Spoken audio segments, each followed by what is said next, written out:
안녕하세요. 저 데우스의 김성한입니다. 음, 데이터 센터라고 하는 게 데이터 센터의 기반 설비만 있는 거 아니고요. 여러분들이 아마도 익숙하게 많이 아시는 컴퓨터라고 하는 부분들은 보통 ICT 인프라에 많이 속해져 있습니다. 그렇다면 데이터 센터의 냉각 시스템은 기반 설비 인프라라고 하는 거에 많이 포함되어 있고요. 건축, 전기, 기계, 보안, 뭐 이런 네트워킹 케이블링, 이런 부분들이 기반 설비 인프라에 포함되어 있습니다. 저는 데이터 센터의 기반 설비 쪽 아키텍트 역할을 맡고 있습니다. 오늘 말씀드릴 사항은 초고성능 컴퓨팅 포럼, 이 발음도 어렵습니다. HPC라고 약자로 이렇게 말씀을 드릴게요. HPC라고 하는 컴퓨팅 시스템 또는 컴퓨팅 장비에 어떤 일을 하고 있다라고 하면 그 워크로드 상에서 그 부분들을 어떻게 냉각을 시킬 건지에 대한 자료를 저희가 같이 공유하도록 하겠습니다. 총 네 가지 목차를 선정을 했는데요. 그렇다면 컴퓨팅 워크로드란 무엇일까라고 말씀을 드릴 거고요. 냉각은 왜 필요할까? 안 해도 되는 거 아니야? 우리 뭐 여름철에 에어컨 들튼다고 우리가 죽는 거 아닌데? 이런 얘기들을 하죠. 하지만 냉각이 왜 필요한지 말씀을 드릴 거고요. 지금까지는 냉각을 어떻게 해왔고, 앞으로는 어떤 방식의 냉각이 필요한지, 어떤 부분들을 설계하고 구축을 해야 되는지, 이런 부분들 말씀드리겠습니다. 지금 보시는 그림이 두 가지가 있죠. 데일리 IT 유틸라이제이션 프로파일. 이 뭐 약자로 저희는 IT 유틸이라고 얘기를 합니다, 보통. 매일 하루 동안의 IT 자원이라고 하면 서버나 네트워크 장비나 아니면 스토리지 이런 부분들이 하루 동안 얼마만큼의 자원을 활용하는지를 우리가 그래프로 표시를 한 게 이 그래프입니다. 여기 보시면 아마도 대부분 짐작하실 수 있는 것처럼 우리가 예전에 수학 시간에 배웠던 로그 함수처럼 이렇게 표시되어 있습니다. 0시부터 시작해서 24시까지. 우리가 대부분 아침 시간, 저녁 시간에는 IT 자원 덜 쓰다가 우리가 보통 로그인 유저들이 로그인을 많이 하는 8시, 9시 이 정도부터 IT 자원 사용률이 늘어납니다. 그러다가 오후에 퇴근 시간 무렵 이 정도부터는 다시 줄어들기 시작하죠. 우리가 흔히 아는 그런 함수처럼 우리가 이런 왼쪽에 보시면 세 가지의 우리가 샘플로 우리가 작업을 한 부분이 있고요. 오른쪽에는 실제로 IT 자원 전체에 대한 로그 함수 그래프입니다. 오른쪽 보시면 IT 자원 중에서 CPU나 네트워크 장비가 어떻게 자원 활용을 하게 되는지 하루 동안 그 부분을 보실 수 있는데 여기 보시면 데이터 센터에서 IT 자원을 활용하는 것은 업무라고. 우리가 워크로드라고 하는 것들은 어떤 업무를 돌렸을 때 어떤 부하가 발생하는지를 워크로드라고 표현을 하는데요. 보시는 것처럼 왼쪽 그래프에서는 IT 유출이 100%까지 올라갔죠. 이런 사항들은 흔치 않습니다. 왼쪽은 어떤 샘플 어플리케이션을 돌렸을 때 해당되는 거고요. 오른쪽에 보시면 CPU나 네트워크 장비 이런 부분들은 보통 CPU 같은 경우 최대 80%까지 우리가 그러니까 자원을 쓰고 있다라고 이렇게 그래프에 나와 있습니다. 자, 여기 보시면 이 내용들을 보셔도 하루 동안에 IT 자원을 활용하는 게 시간마다 다르듯이 데이터 센터에 어떤 어플리케이션을 쓰느냐에 따라서도 이 그래프가 달라질 수 있습니다. 예를 들어서 설명드리면요. 우리가 금융권의 은행 같은 경우를 보시면 은행에서는 업무들이 뭐 수신, 뭐 돈을 입출금하고 여신, 대출하고 상환하고 외환하고 콜센터 있고 이런 우리나라의 1금융권의 대형 금융 데이터 센터 같은 경우에는 그 업무가 그 방금 말씀드렸던 수신, 여신 이런 업무가 적어도 400개 이상입니다.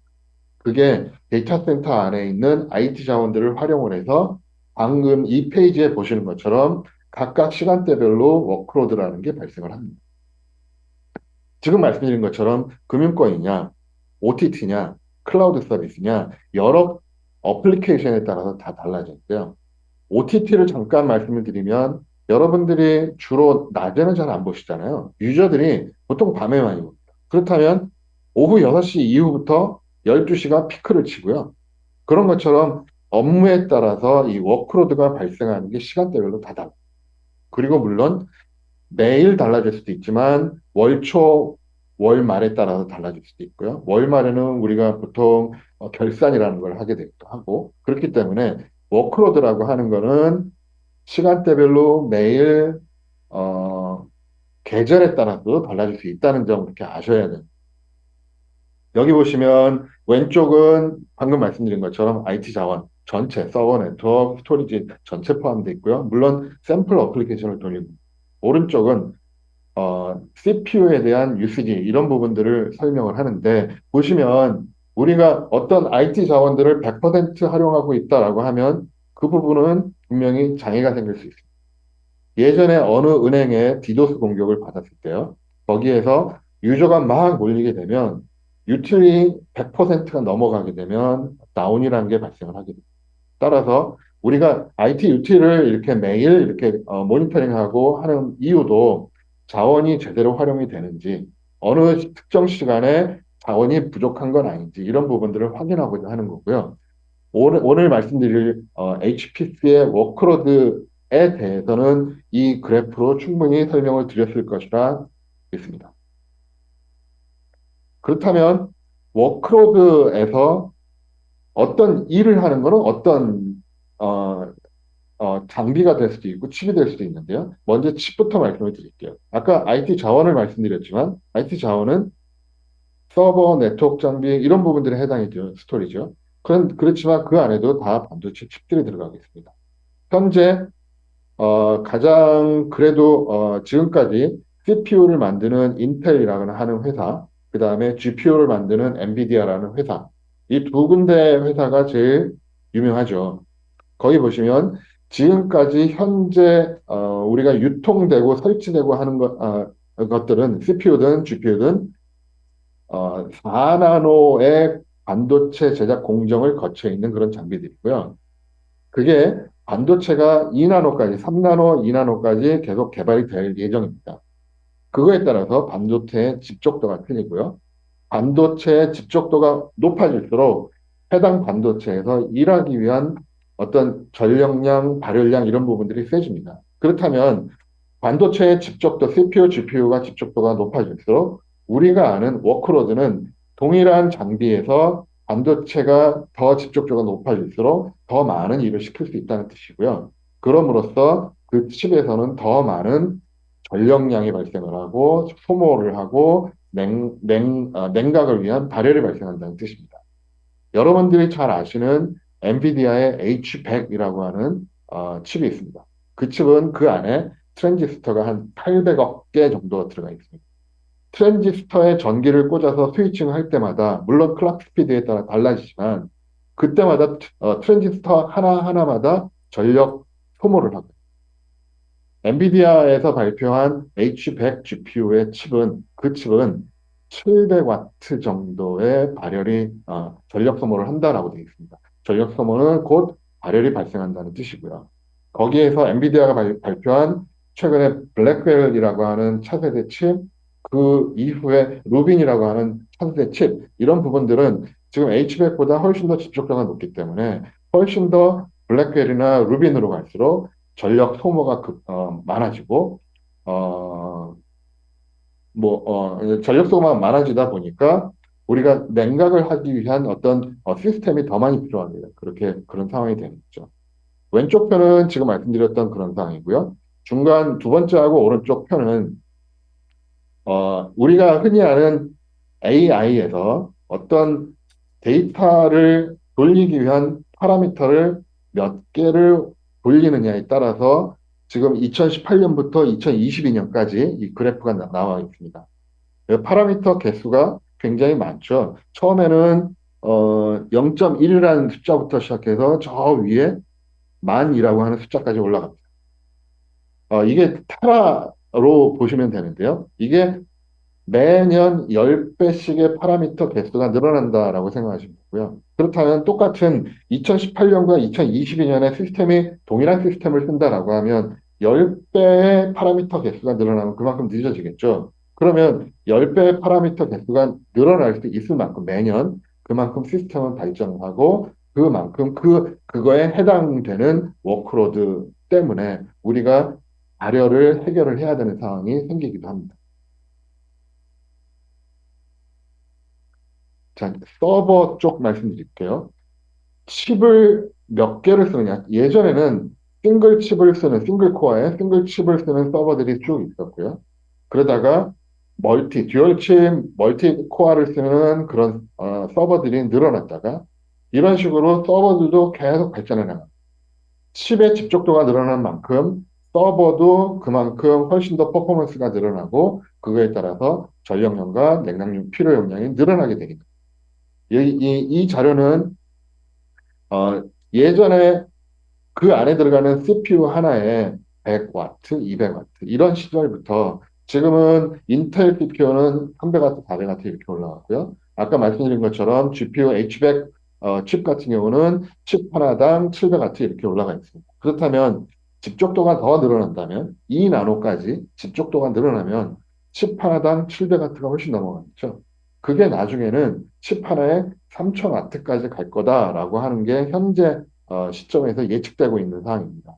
따라서 우리는 칩 단위부터 서버 단위까지 또는 여기서 더 벗어난다면 서버를 설치하는 렉, 인클로저라고 하는 요 렉에 들어가는 전체 렉 하나의 서버 용량 합계 이 부분들이 지금처럼 뭐 몇 킬로와트, 10킬로와트 이게 아니라 100킬로와트 렉 하나당 100킬로와트, 200와트, 200킬로와트 이런 부분들로 충분히 넘어갈 수 있다는 개연성을 우리는 이미 알고 있습니다.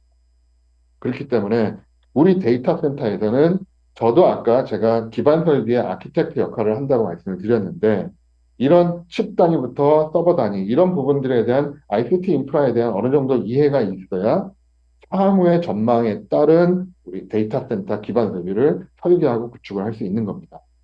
지금까지 컴퓨팅 워크로드 말씀을 드렸고요. 그렇다면 여기서 컴퓨터에서 발생하는 이런 우리가 CPU나 GPU를 통해서 우리가 냉각을 해야 되는 사항들 이런 부분들은 어떻게 해결하는 게 좋을지 그런 부분들 하나하나 말씀드리겠습니다. 그렇다면 지금 이 차트에서는 왜 냉각이 필요할까요? 여러분들 집에 있는 컴퓨터 혹시 기억하세요? 우리가 데스크탑이라고 해서 눕혀 있는 것도 있고 타워형으로 세워놓는 것도 있었죠. 그런 데스크탑 컴퓨터가 지금은 노트북 컴퓨터로 다 바뀌었지만 데스크탑 컴퓨터를 잠깐 떠올려 보십시오. 앞에서 들어가는 구멍이 있었고요. 바람이 들어가죠. 뒤에 파워 서플라이 그 있는 부분에 팬이 달리죠. 그렇다면 그 팬은 앞에서 찬바람이 들어오는 거를 뒤로 더운 바람을 빼주는 역할을 하거든요. 여기 왼쪽 위에 보시면 이 장비처럼 우리가 흔히 보는 서버의 모습입니다. 이 서버의 모습을 보시면 전면으로 뭔가 바람이 들어가고 팬을 통해서 후면으로 바람이 나갑니다. 이 모양이 요 상황인데요. 전면으로 찬바람이 들어가면 후면으로 더워진 바람이 나오게 돼 있는 이게 현재 99%의 서버의 이런 폼팩터, 그러니까 컴퓨터의 껍데기인 거죠. 이 폼팩터가 이런 형식으로 되어 있습니다. 그리고 중간에 보시면 이건 물론 예전 선 스토리지 장비인데요. 여기 보시면 앞쪽, 뒤쪽으로 찬바람이 들어가고요. 위로 더운 바람이 나옵니다. 이런 것처럼 컴퓨팅 장비마다 찬바람이 들어가고 더운 바람이 나오는 게 다 틀렸었습니다. 다 틀렸었는데 지금 이 부분이 현재 시스템이 예전 시스템 커다란 CPU 타입의 그런 커다란 시스템들이 점점 칩의 밀집도가 높아지면서 컴퓨팅 장비 자체가 작아지게 됐죠. 그러다 보니까 어떤 특정 19인치 표준 렉이라고 하는 요 인클로저에 렉을 탑재할 수 있을 만큼 작아지고 그만큼 작아졌지만 퍼포먼스가 높아진 그런 서버들을 계속 설치를 해서 우리가 운영을 할 수 있게 돼 있어. 그렇게 된 거죠. 따라서 옆에 보시는 것처럼 예전에는 컴퓨팅 장비가 이런 형식으로 다 달랐었어요. 그렇다면 우리 데이터 센터 기반 설비 아키텍트 측면에서는 우리들은 이게 찬바람이 들어가는 게 어느 방향으로 공급을 할지에 따라서 우리가 흔히 아는 항원, 항습의 어떤 서플라이 공기를 어떻게 줄지가 다 달랐던 것이죠. 하지만 지금은 대부분의 HPC를 포함한 대부분의 장비는 요것처럼 렉에 전면으로 찬바람이 들어가고 뒷면으로 더운 바람을 빼는 방식으로 되어 있습니다. 현재까지 지금 이 말씀드린 거는 공기로 식히는 공냉식 서버에 해당이 됩니다. 공냉식 서버들은 찬바람으로 식혀주게 되어 있는 거고요. 그 폼팩터 안에 들어가 있는 CPU, GPU, 메모리, 저장 장치, 네트워크 카드, 파워 서플라이 등에서 발생하는 열을 밖으로 빼주는 그런 방식으로 우리가 공냉식 서버들을 대부분 활용을 합니다. 그러면 냉각을 안 하면 어떻게 될까요? 예전에 제가 어느 통신사에 갔었는데요. 돈을 버는 서버이기 때문에 거기는 그 서버는 정지를 시키지 못한다라고 하더라고요. 옛날 방식으로 배치가 돼 있었고, 그런데 전산실 내에서 복도를 지나가다 보니 삑삑삑삑 소리가 나는 거. 그게 그 당시에 인텔 CPU가 75도에서 80도 정도 넘어가면 그 온도가 넘어가면 CPU 자체에서 그렇게 알람을 발생을 합니다. 그러다가 정말로 80도가 넘어가면 CPU가 스스로 자기 스스로 CPU 기능을 멈추는 거. 그게 온도가 올라가기 때문에 그 서버가 다운이 되는 그런 상황이 발생할 수 있습니다. 따라서 우리가 흔히 아는 칩들조차 그런데 실제로 전산실 내에서 냉각을 안 하기 때문에 또는 냉각이 장애가 났기 때문에 온도가 올라가는 경우에 분명하게 장애가 생길 수 있습니다. 따라서 우리는 이런 공조, 냉각 시스템을 통한 공조를 하는 것, 그 이유는 시스템을 원활하게 운전하기 위함이라고 이렇게 생각을 하셔야 되고요. 냉각 시스템이 고장 났을 때 일정 정도 어느 정도 버틸 수 있는지에 대해서 각각 운영을 하는 사람들은 좀 압니다. 고밀도 서버를 운영하는 그런 곳은 그런 전산실에서는 운영자가 우리는 5분, 10분이면 안 돼. 또는 금융권 같은 경우는 맥당 밀도가 좀 낮거든요. 우리는 20분 넘어가면 안 돼. 이런 식으로 운영자들은 압니다. 냉각 시스템에 장애가 났을 때 문제가 있을 수 있다는 것. 그 부분에 대해서는 이미 경험을 한 바도 있고요. 따라서 우리가 흔히 아는 일반 서버뿐만 아니라 HPC조차도 HPC는 더 심하죠. 고밀도의 냉각 용량을 더 많이 필요하기 때문에 공조를 안 하게 되면 찬바람으로 에어 서플라이를 안 하게 되면 불과 몇 분 안에 시스템이 죽을 수 있습니다. 따라서 우리가 흔히 아는 전산실 내부에 콜드알, 핫알 이런 식으로 우리가 구분을 해놨죠. 이렇게 표준 렉으로 되어 있는 전산실 내에서는 찬바람이 공급되는 방향, 더운 바람이 나와서 항온항수 쪽으로 리턴되는 방향 이런 부분들을 일괄적으로 똑같이 만들어 놓습니다. 그래서 그 부분을 콜드알, 핫알 방식이라고도 얘기를 하는데요. 대부분은 렉 전면에서 뒷면으로 나온다. 이 부분을 응용을 해서 만듭니다. 그렇다면 아까 말씀드린 것처럼 이렇게 냉각 용 콜드 에어를 공급하는 그런 사항들을 우리는 여기 보신 것처럼 AHU 또는 크랙 또는 크락 이런 식으로 우리가 표현을 합니다. 그래서 전산실 내 데이터 센터에서는 이 항원, 항습 이 부분을 시스템을 냉각 시스템을 어떻게 하느냐가 굉장히 중요해진 거죠. 자, 그러면 전통적인 냉각 시스템 한번 보겠습니다. 우리가 예전부터 아마도 이 에어컨이라고 하는 게 1920년대에 개발이 됐나 봅니다. 우리가 가정용 에어컨을 잠깐 생각을 해보시죠. 가정용 거실에 보시면 타워형으로 에어컨 실내기가 설치되어 있고요.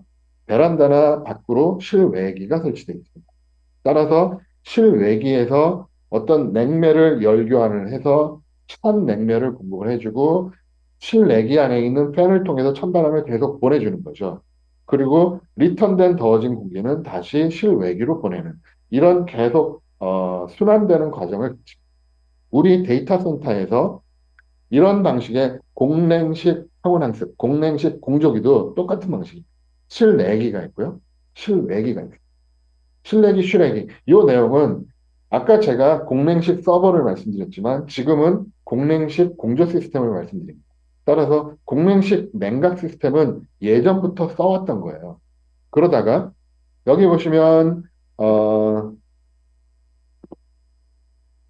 데이터 센터가 예전에 비해서 굉장히 밀집도가 올라가면서 뜨거워졌습니다. 따라서 우리는 이미 공랭식 냉각 시스템의 한계라고 하는 것을 현재 이해를 하고 있습니다. 그렇다면 그 부분은 어떻게 변할까요? 여기 보시면 70년대, 2000년대까지는 대부분이 레가시 타입의 공랭식 공조 시스템을 많이 썼었습니다. 이 말은 우리가 냉각을 해야 되는 시스템 자체 전력량이 이만큼 안 됐다라는 뜻이거든요. 그 부분이 2000년대 넘어서 2005년, 7년, 9년, 15년 현재까지 냉각 시스템 방식이 이렇게 달라져 왔습니다. 이렇게 달라져 온 것은 지금 말씀드린 것처럼 냉각 용량이 늘어났다는 거죠. 쿨링 커패시티가 늘어났기 때문에 실제 우리는 이미 공랭식 냉각 시스템의 한계를 이미 경험을 하고 있습니다. 그러면 공랭식 냉각 시스템을 이게 한계가 있다라는 것을 경험을 한 거, 이게 근래에만 해당될까요? 1960년대, 70년대 IBM의 시스템 360이라고 하는 메인프레임이 그때 발표가 됐습니다. 그래서 IBM의 메인프레임은 시스템 360, 370, 390, 그리고 G 시리즈까지 메인프레임이 그렇게 변화해 왔는데요. 처음에 시스템 360이 발표가 됐을 때 그때 리퀴드 쿨링이라는 개념이 그때 컴퓨터에 적용된 게 처음 나왔습니다. 그러면서 중간에 보시면 IBM이라든가 크레인, 후지츠, NEC 이런 어, 어, 메인프레임을 만드는 대형 하드웨어 벤더들이 자기네 이름으로 냉각 시스템을 공냉식 더하기 리퀴드 쿨링, 액체 방식의 냉각 이거를 더하기 해서 하이브리드 방식으로 예전부터 써왔던 겁니다. 시스템 360의 CPU는 지금 보시면 이런 노트북 PC 정도의 성능도 채 안 되는 그런 상황인데요. 그 당시에 시스템 360의 CPU는 전력량이 5kW가 채 안 됐어요. 그럼에도 그 당시에는 굉장히 컸던 거였고 CPU 자체가 컸기 때문에 그 부분 발열을 해결할 방법이 공랭식으로 안 됐던 거죠. 그래서 리퀴드 쿨링이라는 걸 썼던 거고요. 당연히 시스템 369 CPU 옆에는 칠러라고 하는 냉동기도 같이 포함돼서 들어갑니다. 따라서 우리가 흔히 아는 크레이라고 하는 제일 많이 썼던 거죠, 예전에. 슈퍼컴퓨터로 제일 많이 썼던 크레이도 예전에는 CPU 옆에 냉동기가 딱 같이 있었어요. 냉동기와 수조가 같이 있었어요. 그런 방식으로 예전에 그 CPU의 발열량을 해결할 수 있는 방법이 예전에 공랭식으로 문제가 있다는 것을 예전부터 알았던 거죠. 그런데 시스템 360부터 메인프레임 시절이 지나갔습니다. 칩의 밀집도가 높아지고 시스템 자체가 작아지고 네트워크의 어떤 역량이 높아지면서 지금 여기서는 중앙 방식의 메인프레임이 아니라 클라이언트 서버 방식으로 넘어가기도 했고요. 네트워킹 발전이 있었던 거죠. 이런 것 때문에 시스템 360이란 부분들이 점점 작은 서버로 옮겨갔던 거죠. 그 작은 서버들은 지금까지 말씀드렸던 공랭식 냉각 시스템의 공랭식 서버 충분히 그걸로 냉각이 가능했었습니다.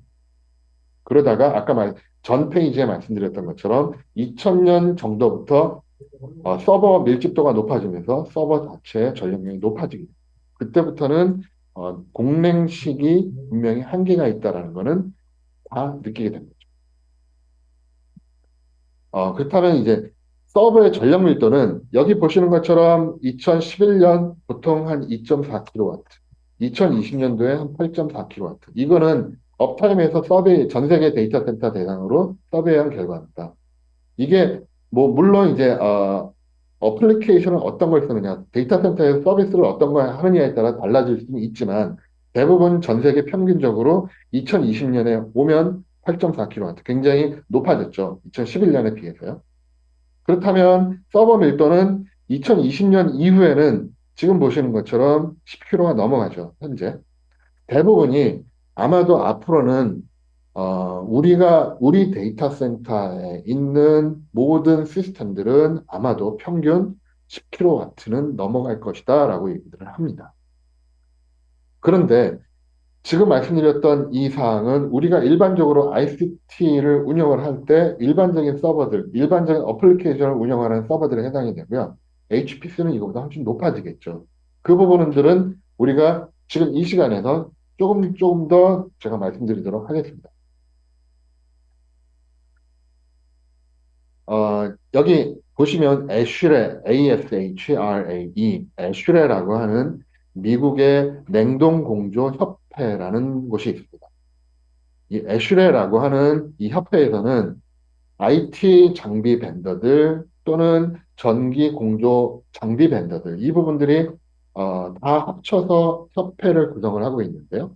그 협회 내에서 애슈레가 발표하는 자료들은 표준도 있고 기술 페이퍼들 그다음에 백서들 이런 부분들을 계속 발간을 하고 있습니다. 여기서 데이터 센터에 관련돼서 서버들이 어떤 형식으로 전력량이 높아지고 있는지, 앞으로는 전망이 어떻게 되는지, 시스템의 그거에 따라서 냉각을 위한 온도는 우리가 어떻게 가는 게 적절한지. 아까 말씀드렸듯이 2020년 그 전후로 많이 달라집니다. 예전에는 공냉식으로 충분히 가능했던 사람들이 수냉식으로 올라가고 냉수식 올라가고 리퀴드 쿨링 방식으로 이렇게 진행이 되는 이유가 서버 때문에 그렇게 바뀌었는데요. 그렇다면 그렇게 올라가면서 공조에 따른 전력량 소모도 굉장히 많아지게 됩니다. 그렇기 때문에 애슐레이에서 발표를 한 거는 시스템에 들어가는 찬바람과 더워지는 뜨거운 바람의 온도를 계속 올려왔다. 이렇게 찬바람의 온도를 높이면 찬바람이 뭐 12도, 1990년도에 12도였다가 지금 22년 26도까지 올라왔죠. 그렇다면 서버에 공급한 온도가 예전에는 90년에는 12도의 찬바람을 공급을 했다는 뜻이고요. 그게 헤라라고 하는 게 애슐의 가이드라인에 있었습니다. 근데 지금은 26도 괜찮다. 문제 없다. 26도의 찬바람이 들어가도 이 서버는 견딘다. 이렇게 보고 있습니다. 그만큼 공조에 들어가는 에너지를 아끼기 위해서 애슐레가 계속 변화를 이렇게 해왔던 거죠. 우리한테 가이드라인을 그렇게 제시를 했던 겁니다. 여기 보시면 공기와 물이 있습니다. 물 온도조차 보시면 24도에서 34도. 이게 우리가 가정용 냉장고 뭐 5도 이하, 뭐 영하도 있고요. 이게 아닌 거죠. 우리 데이터 센터는 이미 그만큼 올라와 있고 냉각 용량이 더 많이 필요하니 그거에 따른 에너지를 아끼자라고 하는 그렇다면 에너지를 아낄 만큼 조금 더운 바람이 서버에 들어가는데 그 서버가 버틸 수 있다는 거죠. 그렇다면 애슐레가 발표한 것처럼 서버 장비를 만드는 벤더들도 조금 높은 장비, 높은 온도가 들어와도 버틸 수 있는 그런 시스템들을 만들고 있다는 뜻이기도. 지금 왼쪽에 보시면 트랜지스터의 개수가 나옵니다. 맨 위에 있는 게 어, 맨 위에서 중간 게 10조인가요?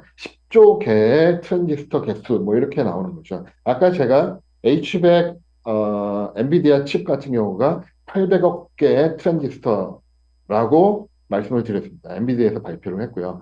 800억 개의 트랜지스터를 조합을 해서 하나의 칩을 만들었고 그 칩이 700와트 정도의 TDP 발열량을 낸다라고 공식적으로 우리가 알고 있습니다. 그럼 서버 하나에 GPU가 8개 들어가면 어떻게 될까요? 그것만 해도 한 6kW 정도 더.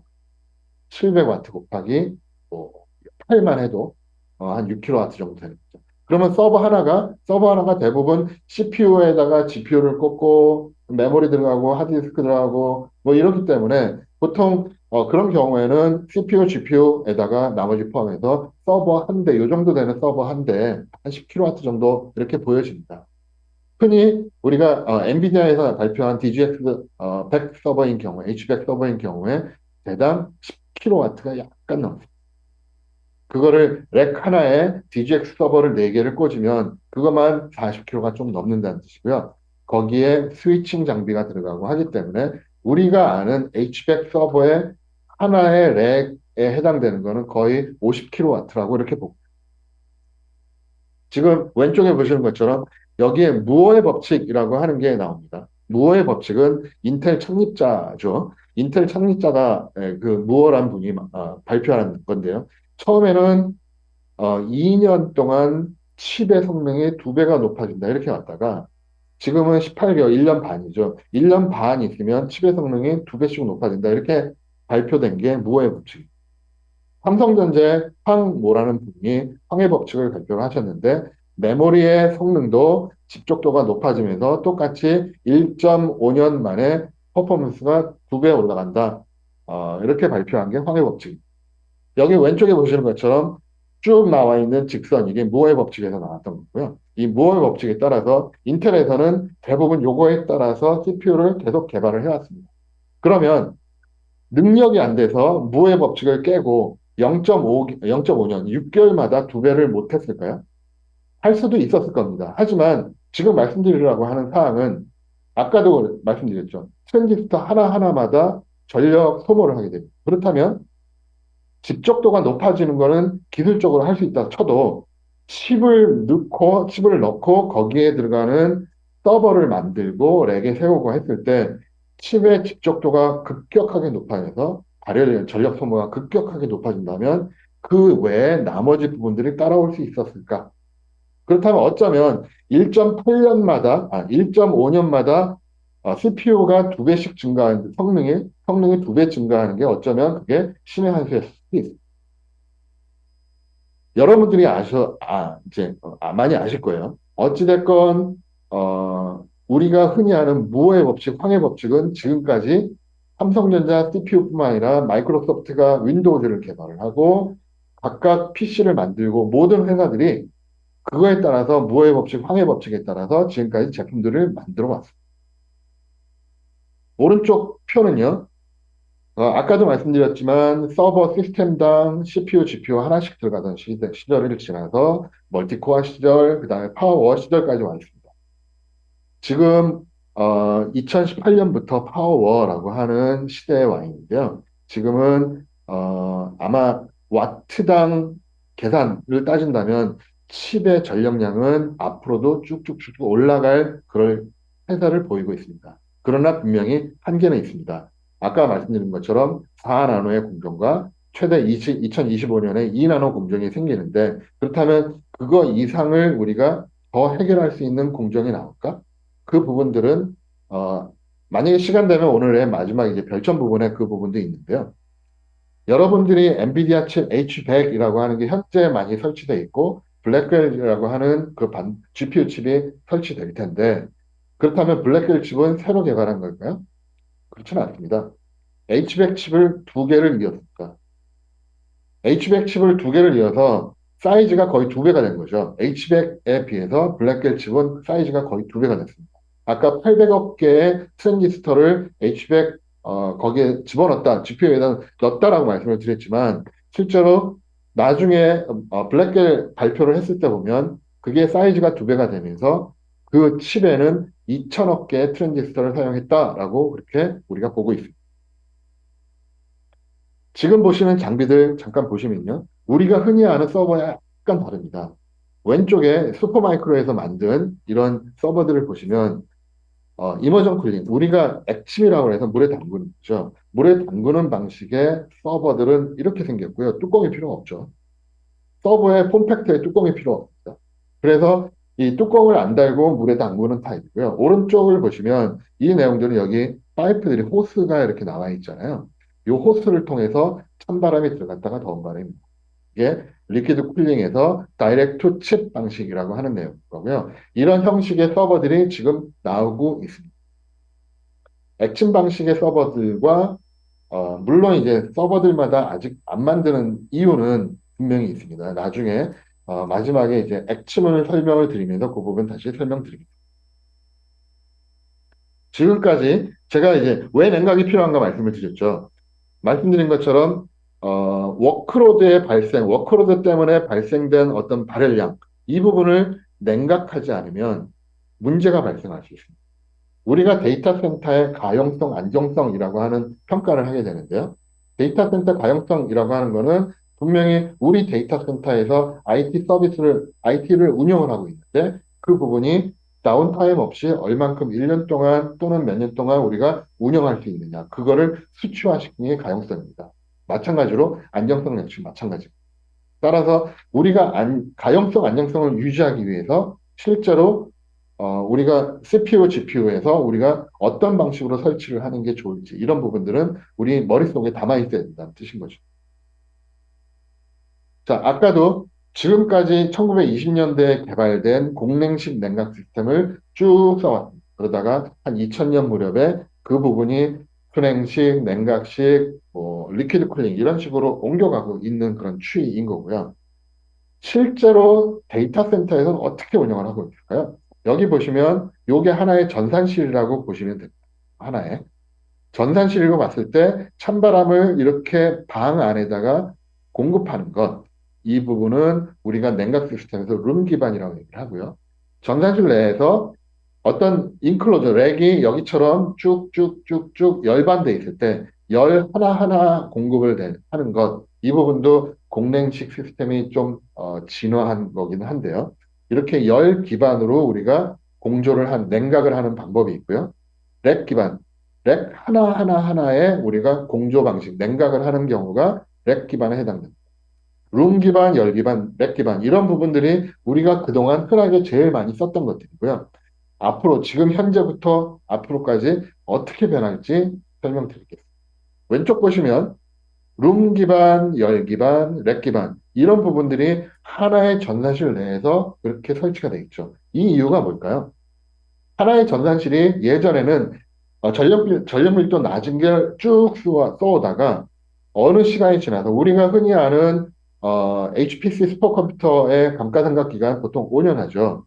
대부분 기업체들도 서버의 사용 리프레시율을 따지면 한 5년 정도면 감가상각을 제로로 하다시피 그렇게 자산 관리를 하고 있습니다. 근데 대부분 HPC 지금 생기는 AI 이런 부분들을 제외하고는 한 10년 정도 씁니다. 그러면 10년 정도 쓰다가 5년에서 10년 쓰다가 시스템을 교체해야 되는 상황이 생기면 5년, 10년 후에 갑자기 그때 기술로 전력 밀도 높은 거를 설치를 하게 되는 거죠. 그러면 그거에 따라서 처음에는 룸 기반으로 썼다가 어느 순간에 새로 들어온 시스템은 열 기반으로 가고요. 또 시간이 지나서 새로 들어온 시스템은 렉 기반으로 가게 돼. 이게 우리가 지금 현재 흔히 보고 있는 전산실의 모양입니다. 중간 왼쪽 그래프를 보시면 우리가 지금 말씀드렸던 룸 기반, 열 기반, 렉 기반 기반이 있는 이런 쿨링 방식이 실제로는 우리가 전력 용량에 따라서 어떻게 에너지를 쓰는지 그 부분들이 코스트를 쓰게 되는지 전력량이 올라갈수록 코스트는 많이 비슷해집니다. 대부분이 처음에는 전력 밀도가 낮은 데서 렉 기반을 썼다가 코스트가 높아졌지만 점점 렉 밀도가 높아지면서 코스트가 낮아진다는 걸 보실 수 있는 거죠. 이런 것처럼 룸 기반, 열 기반, 렉 기반의 이 각각에 따라서 실제 전력량 대비 들어가는 코스트의 비율을 우리가 알 수도 있는 거고요. 이거에 따라서 실제 우리가 어떤 새로운 시스템이 들어왔을 때 냉각 시스템을 어떤 걸 설계 구축을 해야 되는지도 예측을 할 수가 있게 되는 겁니다. 자, 아까도 공랭식 냉각 시스템이라는 걸 말씀을 드렸죠. 공랭식 냉각 시스템이 처음에 룸 기반부터 어느 정도 진화를 해왔습니다. 그게 룸 기반에서 열 기반으로 가면서 어떤 컨테인먼트라고 한다는 뜻은 컨테인먼트는 이렇게 감싼다는 뜻인 거거든요. 아까도 콜달 하다일이라는 거는 2000년 이전부터 그 개념이 나왔었고 열이 많이 발생을 하니까 그러니까 복도를 구분하자라는 거였고요. 그 복도에 따라서 열 기반으로 우리가 컨테인먼트를 하자라고 하는 게 컨테인먼트 시스템입니다.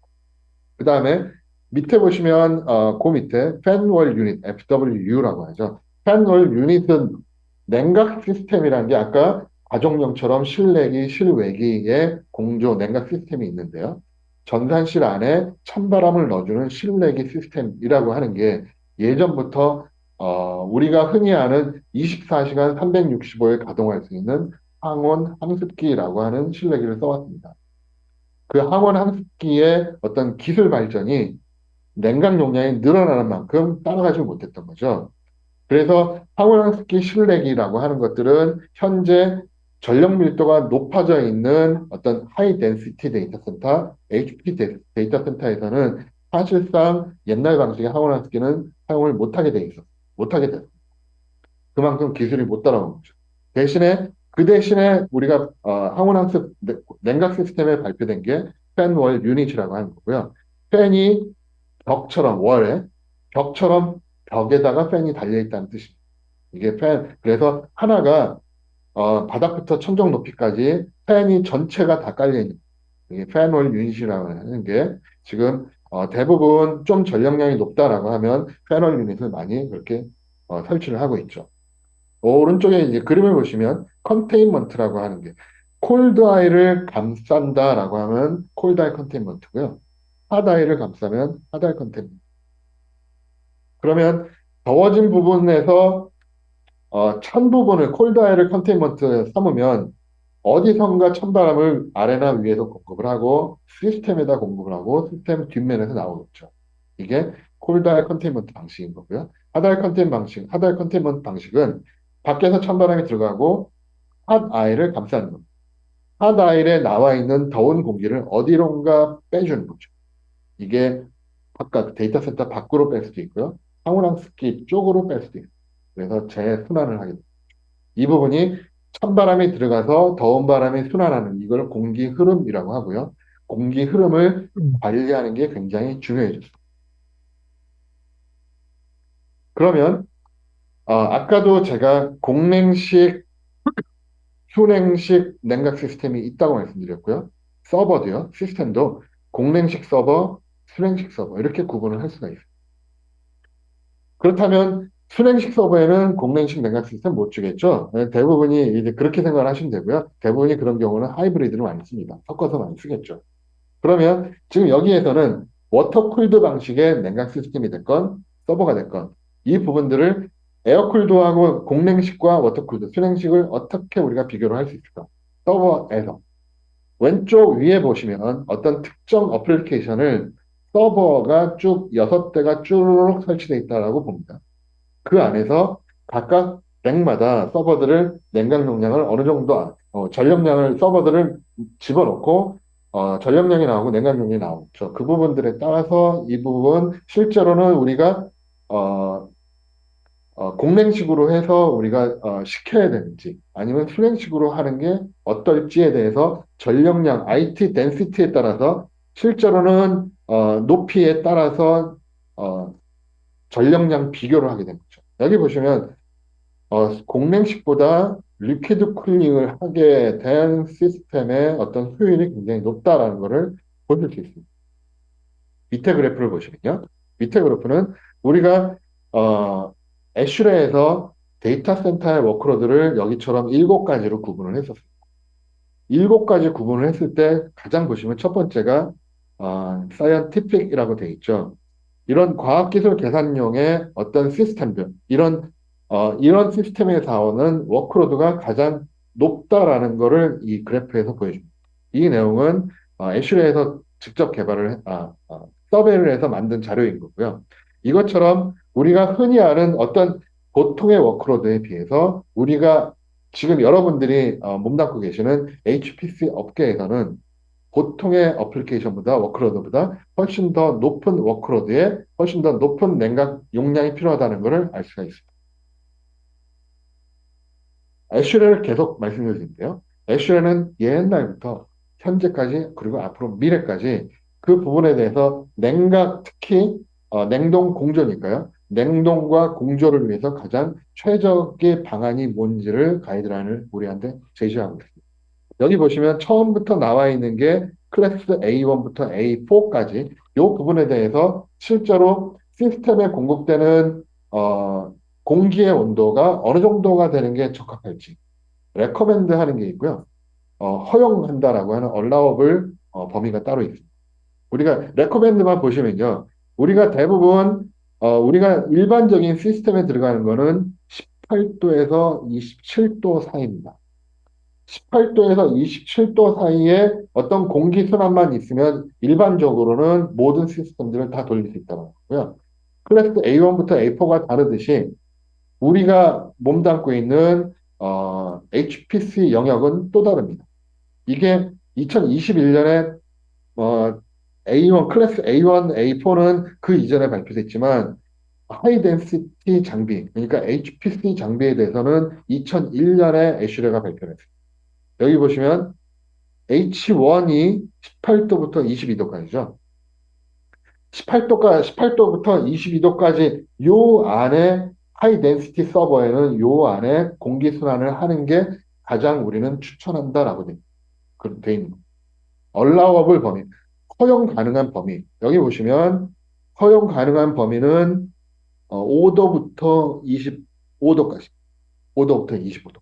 요 안에서 우리가 공기가 순환될 수만 있다면 HPC 장비를 충분히 할 수 있다, 충분히 운영할 수 있다라고 돼 있는 거예요. 그런데, 그런데 여기서 말씀을 드린 거는 공기의 온도입니다. 따라서 시스템에 공급되는 공기의 온도가 지금 allowable, 그 다음에 recommended, 이 온도 범위가 있는 거고요. 이걸로 지금 해결이 안 되고 있는 상황이기도 합니다. 일반적인 시스템의 워크로드는 애슐레에서 제공된 이 공기의 범위로 추천된 범위라든가 이런 부분으로 해결을 할 수 있는데 지금은 예를 들어서 서버당 아까도 10kg 말씀드렸지만 블랙벨 칩과 그 이후에 루빈 칩은 그보다 더 높아질 거거든요. 그렇다면 그 부분은 정말로 차가운 공기로 해결할 수 있을까요? 그게 이미 안 된다라는 거 우리 다 알고 있습니다. 엔비디아에서 발표한 사항도 있고요. 세 번째 오른쪽에 제일 오른쪽에 여기 있는 거는 리퀴드 쿨링의 온도 범위를 우리가 제시를 했습니다. 이것도 2021년에 발표를 했는데요. 여기 보시면 여기는 클래스를 W로 시작을 하죠. 워터 뭐 이거의 약자로 보여지는데요. 17도에서 27도 사이, 그 다음에 오른쪽 보시면 45도 이상 이것도 있습니다. 우리가 공랭식에서는 중간에 있는 온도의 범위로 추천된 온도의 범위로 냉각을 시키지만 순행식으로 올라가고 액침식으로 올라가고 하게 되면 거기에 공급되는 온도의 범위는 또 다른 온도가 된다는 뜻이고요. 요거에 따라서 각각 시스템들의 공급되는 그 다음에 리턴되는 온도가 다 다르다라는 것을 이미 정의를 해놨습니다. 이거에 따라서 우리는 설계를 하고 운영할 수 있는 것입니다. 그렇다면 앞으로는 어떻게 될까요? 우리가 이제 HPC 시장 이 부분은 앞으로도 꽤 많이 발전할 것이다라고 얘기들을 합니다. 실제로 여기 보시면 8.1%의 CAGR 그러니까 연평균 증가율을 보일 거다라고 이거는 미국 시장인 거죠. 이게 보일 거다라고 발표를 했는데요. 어쩌면 이것도 발표하는 기관마다 다 다를 수도 있고요. 제가 본 거는 10% 넘어가고 15% 넘어가고 이렇기도 합니다. 그래서 HPC 시장은 앞으로도 많이 분명히 더 크게 발전할 거라고 보고 있습니다. 그 중에 원인 중에 하나가 AI 부분도 있는 것이죠. AI 자체를 예전에 우리가 알았던 슈퍼컴퓨터, 어떤 서버를 클러스터화해서 그 부분을 대량으로 클라우드에 올려서 운영하는 AI 시스템, 이 부분도 발생을 하기 시작했습니다. 대표적인 예가요. 어, 여기 보시면 어, 중간에 마이크로소프트의 이글 시스템이라고 있습니다. 현재 탑 뭐죠? 뭐 그 저기 어떤 뭐 우리가 검색을 하는 게 있죠. 거기 보시면 이글 시스템 그러니까 매년 두 번에 걸쳐서 어, HPC 시스템에 대한 어떤 퍼포먼스를 이렇게 발표를 하는 게 있죠. 탑 500.5R인가요? 거기에 보시면 현재 가장 뛰어난 계산 능력이 빠른 슈퍼컴퓨터는 어떤 게 있는지. 여기 보시면 마이크로소프트의 이글이라고 하는 이 시스템이 현재 3등으로 되어 있는데요. 슈퍼컴 중에서. 그 내용이 현재 엔비디아의 GPU를 사용을 해서 그거를 클러스터화해서 클라우드에 올린 겁니다. 그래서 현재 마이크로소프트 이글 시스템이라는 게 그것 때문에 굉장히 유명해졌는데요. 앞으로도 분명히 슈퍼컴퓨터는 서버 시스템들을 클러스터화하면서 클라우드에 올리는 사례가 굉장히 많아질 거고요. 오른쪽에서 보시면 여기 이제 이런 말도 있죠. 마이크로소프트, AWS, 구글 이런 회사들이 지금 데이터 센터를 많이 짓고 운영을 하고 있는데 실제로 앞으로 AI 운영을 위해서 내가 과연 AI용 컴퓨팅 장비를 써야 될까? 그게 아니라면 이미 갖고 있는 마이크로소프트나 AWS의 AI 자원을 우리가 빌려 쓰면 어떨까? 클라우드화돼 있어. 그렇게 아마 분명히 바뀌게 될 겁니다. 빅테크들은 계속 자산화하면서 늘려나갈 것이고 AI를 개발하기 위한 서비스를 하기 위한 그런 기관들은 분명히 자체적으로 하는 것도 있지만 분명히 빌려 쓰는 것도 많게 될 거라고 전망합니다. 이, 이 그림을 보시면요. 이 그림을 보시면 냉각 시스템이 2035년까지 매년 15% 성장할 거다라고 이렇게 돼 있습니다. 여기 그림을 자세히 보시면 투유의 공랭식, 원유의 공랭식, 그다음에 에어쿨링 방식, 애슐의 A4 등급 A4 클래스 장비, 그다음에 오른쪽으로 가시면 리퀴드 쿨링의 애슐의 W45만큼의 온도, W27의 온도, 그다음에 중간에 보시면 CPU 파워 이런 식으로 쭈루룩 나와 있습니다. CPU 파워가 늘어날수록 어떤 공조 냉각 시스템을 적용을 하는 게 적절할지를 애슐에서 발표를 한 겁니다. 이게 정답은 아니에요. 기존 데이터 센터가 공랭식 냉각 시스템에 공랭식 서버를 썼다고 쳐도 그거에 우리가 순행식, 그러니까 워터쿨드 서버를 설치를 못할까요? 할 수 있습니다. 하이브리드 방식으로 할 수도 있습니다. 분명히 하지만 그 전산실, 그 데이터 센터 내에서는 분명히 한계에 부닥칠 겁니다. 그런 부분들을 적절하게 해결을 하는 게 가장 중요하다라고 보고 있습니다. 렉 전력 밀도가 3kg에서 쭉쭉쭉 200kg 이상 올라갔을 때 적절한 냉각 방식은 어떤 게 좋을까? 우리가 흔히 전통적인 크랙, HU 이런 방식부터 시작을 해서 패시브 리오도, 액티브 리오도, 리퀴드 쿨링 이런 식으로 냉각 시스템들은 계속 발전을 하고 있습니다. 그 이유는 랩당 전력량이 지금 여기 보시는 것처럼 점점 늘고 있기 때문에 그렇습니다. 이것 부분 현재 냉각 시스템의 냉각 용량 이 부분들은 분명히 200kW 여기까지 현재 기술력으로 가능합니다. 이게 3kg도 가능하고요. 200kg도 가능합니다. 어떤 냉각 시스템을 구성을 해서 운영하느냐 그거에 따라서 달라지는 거거든요. 에너지를 더 많이 쓸 수도 있고 적게 쓰면서 효율이 높아질 수도 있습니다.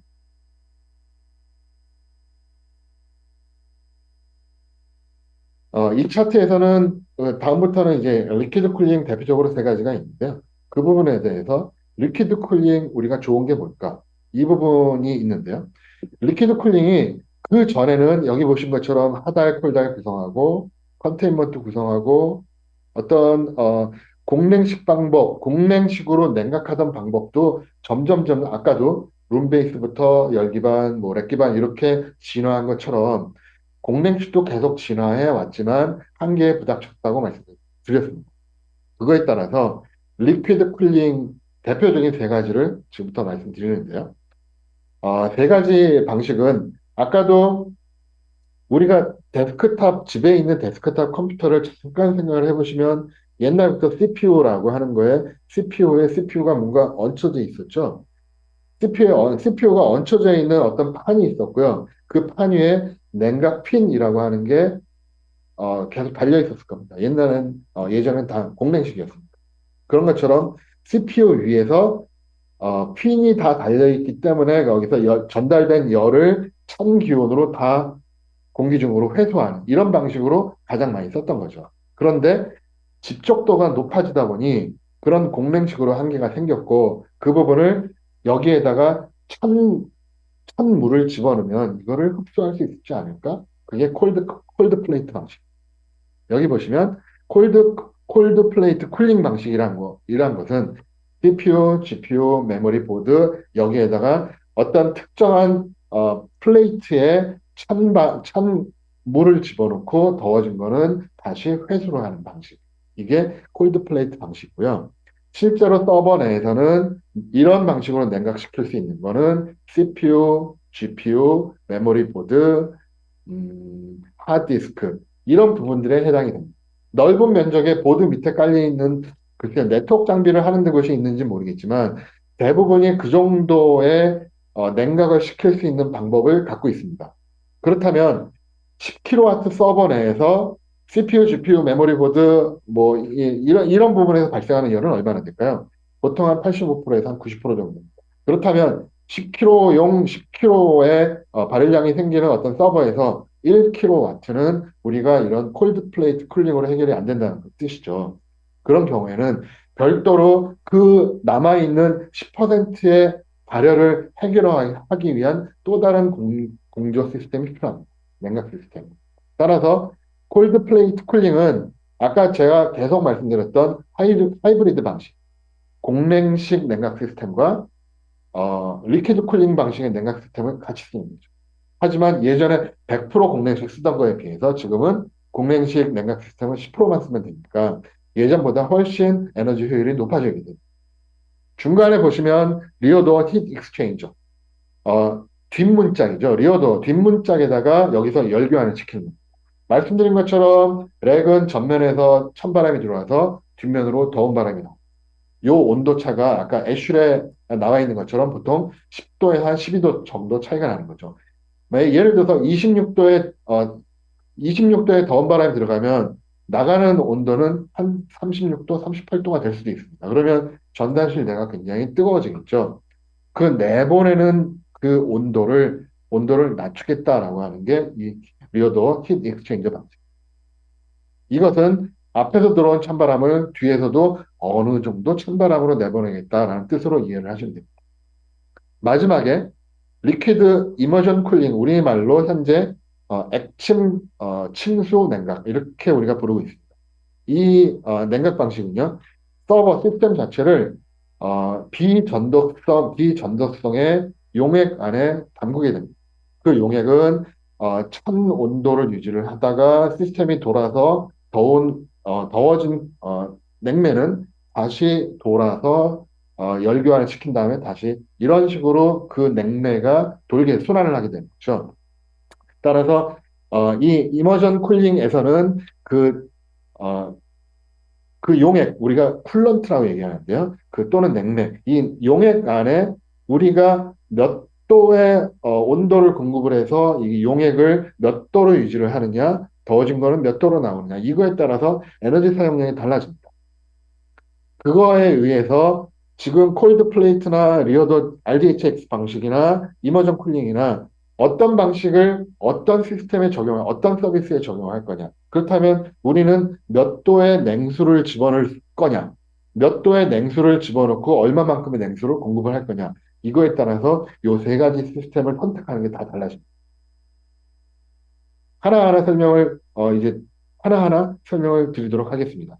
이거 앞장에 보신 거랑 뭐 적절한데요. 여기 보시면 아디아바틱, 뭐 이베포러티브, 이거는 우리가 흔히, 수건에다가 물을 적시면 여기서 이제, 증발을 하지 않습니까? 이런 것처럼 어떤, 물이 있다라고 하면 그 물을 증발하는 거. 그걸로 인해서 우리가 열을 보존할 수 있는. 이것 때문에 우리가 어떤 반열이라든가 증발 방식의 어떤 거를 쓰기도 하는데요. 현재 우리나라도 물 부족 국가에 속해 있습니다. 따라서 이런 냉각 방식은 지금까지는 사용할 수도 있고요. 하지만 현재 우리나라의 기후 변화가 어떻게 변할지 모르기 때문에 이런 물을 많이 쓰는 많이 소모하게 되는 이런 냉각 방식은 지양하는 것이 옳지 않을까라고 하는 게 제 개인적인 생각입니다. 첫 번째 이제 다이렉트 투칩 방식을 설명드리면 오른쪽 밑에 그림 보시는 것처럼 CPU의 위에 콜드 플레이트를 놓고 찬물과 더운 물을 이런 식으로 순환시키는 거죠. 그러면 CPU에서 아까 80도 넘어가면 인텔 CPU가 삑삑삑삑 해서 결국에 온도가 올라가면 스스로 죽는다 말씀드렸는데 그리고 공랭식에 우리 옛날 컴퓨터처럼 CPU에 싱크가 이제 핀이 이렇게 많이 달려있는 그런 히싱크가 달려있던 이런 내용을 콜드 플레이트로 그 열 발산하는 것을 흡수를 하는 거죠. 이런 방식으로 CPU, GPU 그 외에 각종 열이 나는 소자들을 열을 뺏겠다라고 하는 게 다이렉트 칩 방식입니다. 하지만 여기에서도 일부는 아까 말씀드린 것처럼 한 10% 정도의 열은 이 다이렉트 칩 방식으로 해결이 안 되는 상황이 생길 수 있어요.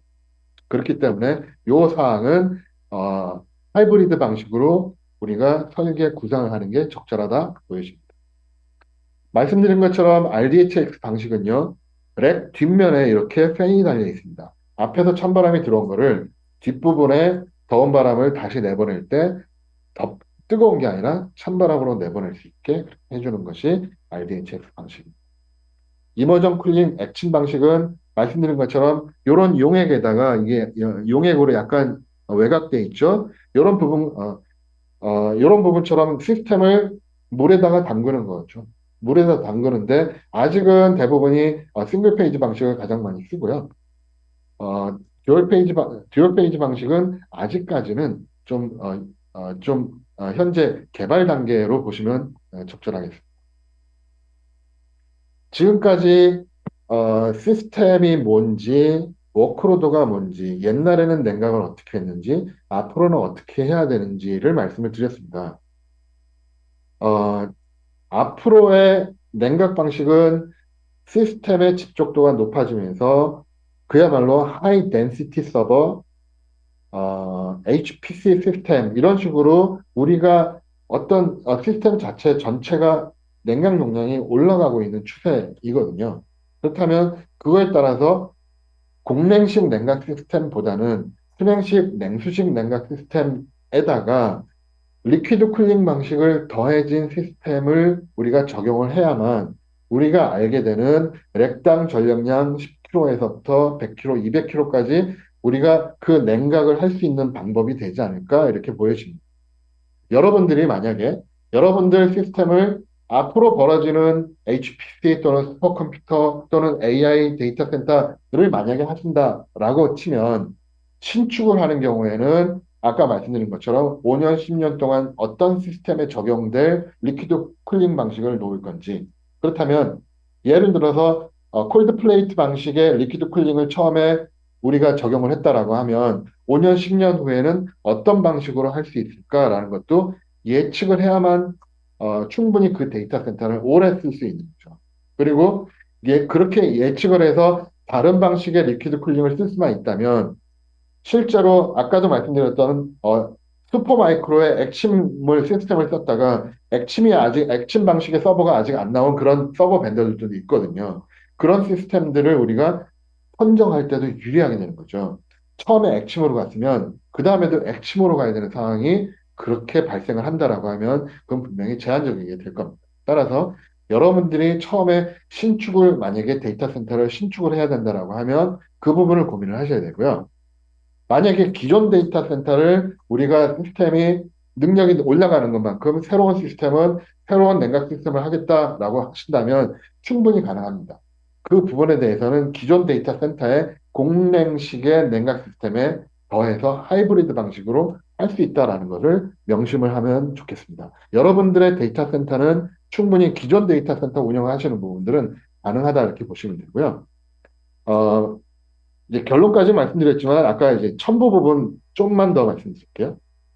지금 여기 보시는 것처럼 현재는 프론티어라고 하는 게 1등이고요. 이글이 3등입니다. 데이터 센터 리퀴드 쿨링 시장은 2030년까지 27% 이상으로 증가를 할 거다라고 이렇게 발표로 이렇게 나와 있는 것도 있습니다. AI 클러스터에서 링크라고 하는 거는 실제로 엔비디아에서 제시된 거리도 있습니다.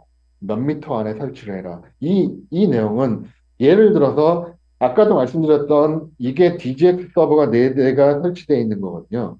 요 4대가 설치되어 있는 거는 40kW 이상 용량을 갖고 갑니다. 그런데 렉당 40kW의 냉각 용량을 갖고 있지 않은 데이터 센터는 어떻게 설치할까요?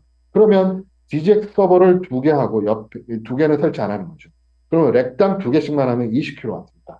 그러면 진짜 실제로는 여기서부터 여기까지 전산실의 넓이라고 설치할 수 있는 공간이 있는데요. 이 공간이 2배가 되겠죠.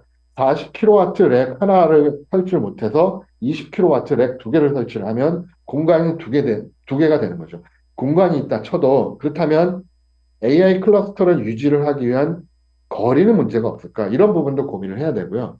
엔비디아에서는 한 2배 정도, 엔비 링크를 쓰기 위해서 거리가 한 2배 정도 되는 건 큰 문제는 안 된다라고 얘기를 합니다. 하지만 렉당 10kW로 내려가면 어떻게 될까요? 공간이 4배가 필요합니다. 그런 경우라면 학습과 추론에서 어떤 통신의 레이텐시가 중요한 부분에 있어서는 그 부분을 이거는 우리가 엔비디아 이 시스템을 설치를 못합니다. 이렇게 나올 수도 있고 그런 것처럼 이 설치하는 공간, 그 다음에 렉당 전력량 굉장히 중요하다는 거 말씀을 드린 거고요. 크레이는 HPE에서 크레이 시스템을 지금 설치를 하고 있는데 그 부분에서 각각의 모델마다 쓰는 냉각 시스템 타입이 다릅니다. 그래서 HP 시스템 홈페이지 들어가면 이 부분을 보실 수 있고요. 슈퍼컴퓨터가 됐던 아니면 또 다른 방식의 어떤 HPC가 됐건 어떤 시스템을 구성하는 것은 제조 벤더들마다 다 틀리고요. 그거에 적용되는 냉각 시스템도 다 틀립니다. 마지막으로 이제 다크 실리콘 말씀을 드릴게요. 아까 이제 엔비디아의 H100 칩은 GPU가 800억 개 정도 트랜지스터로 돼 있다라고 말씀을 드렸죠. 그 트랜지스터 하나하나마다 일을 합니다. 일을 하면서 전력 소모를 하는데 실제로 보시면 여기처럼 그거를 다 따지면 H100 GPU 하나에 1440와트를 소모를 하는 게 맞습니다. 트랜지스터가 전체 움직이니까. 800억 개 전체. 하지만 엔비디아가 발표한 거는 700와트입니다. 그렇다면 800억 개 트랜지스터에서 한 절반 정도는 움직이지 않는다는 뜻이죠. 움직이지 않는다. 이 부분, 그래서 다크 실리콘이라고 하는 이 단어가 나왔다는 거. 그래서 마지막으로 이 부분 말씀을 드리고요. 지금까지 제가 말씀드렸던 거는 그 전에 HPC의 어떤 시스템 인프라에 대해 ICT 인프라 강의를 들으셨다면 오늘 제가 말씀드린 사항은 기반 설비, 특히 그 중에서 냉각 시스템을 어떤 거를 선정을 하는 게 유리할까 이런 부분에 대해서 안내를 받고 제가 설명을 드렸습니다. 여러분들 데이터 센터가 기존 데이터 센터뿐만 아니라 신축을 하시는데 어떤 정보가 되셨기를 제가 그렇게 되시면 굉장히 저한테도 감사한 일이고요. 지금까지 들어주시는 거에 굉장히 감사를 드립니다.